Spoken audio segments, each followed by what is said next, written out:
আসসালামু আলাইকুম এভরিওয়ান, সবাই কেমন আছেন? আশা করি ভালো আছেন। আমিও আল্লাহর রহমতে এবং আপনাদের দোয়ায় ভালো আছি।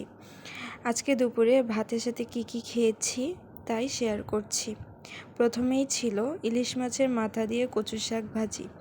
বেশ মজা লাগছিল এই খাবারটি। আপনারা কে ইলিশ মাছের মাথা দিয়ে কচু শাক ভাজি পছন্দ করেন খেতে, আমাকে অবশ্যই জানাবেন।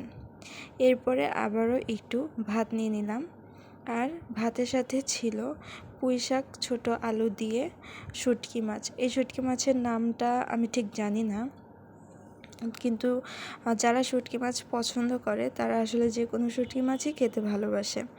তো পুঁইশাক দিয়ে শুটকি মাছের তরকারিটাও অপূর্ব হয়েছিল, সেটা দিয়েও আমি একটু ভাত খেয়ে নিলাম।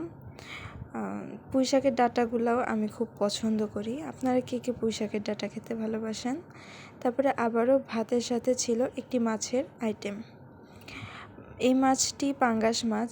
জানি অনেকেই পাঙ্গাস মাছ পছন্দ করেন না, কিন্তু আমার কাছে পাঙ্গাস মাছ অপূর্ব লাগে। মানে মাছের ভিতরে সবচেয়ে প্রিয় মাছ যদি বলা হয় সেটি হচ্ছে পাঙ্গাস মাছ।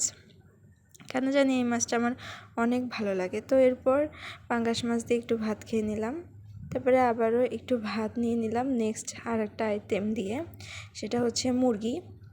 তো আমি বেশি নিচ্ছি না, আমি 1 পিস মুরগি আর একটু আলু দিয়ে খেয়ে নিব।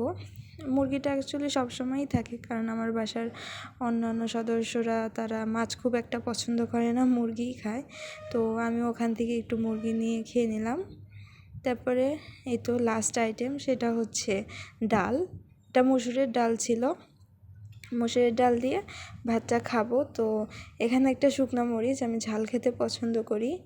আর এখানে আমি আচার নিয়ে নিচ্ছি, মায়ের হাতের বানানো চালতার আচার। তো এই তো শুকনো মরিচটা একটু ডলে বলতে ভিতর থেকে একটু ঝাল বের করে চালতার আচার দিয়ে খেয়ে নিয়েছি। এই চালতার সাথে আম্মু তেঁতুল ইউজ করেছিল, বেশ মজা ছিল।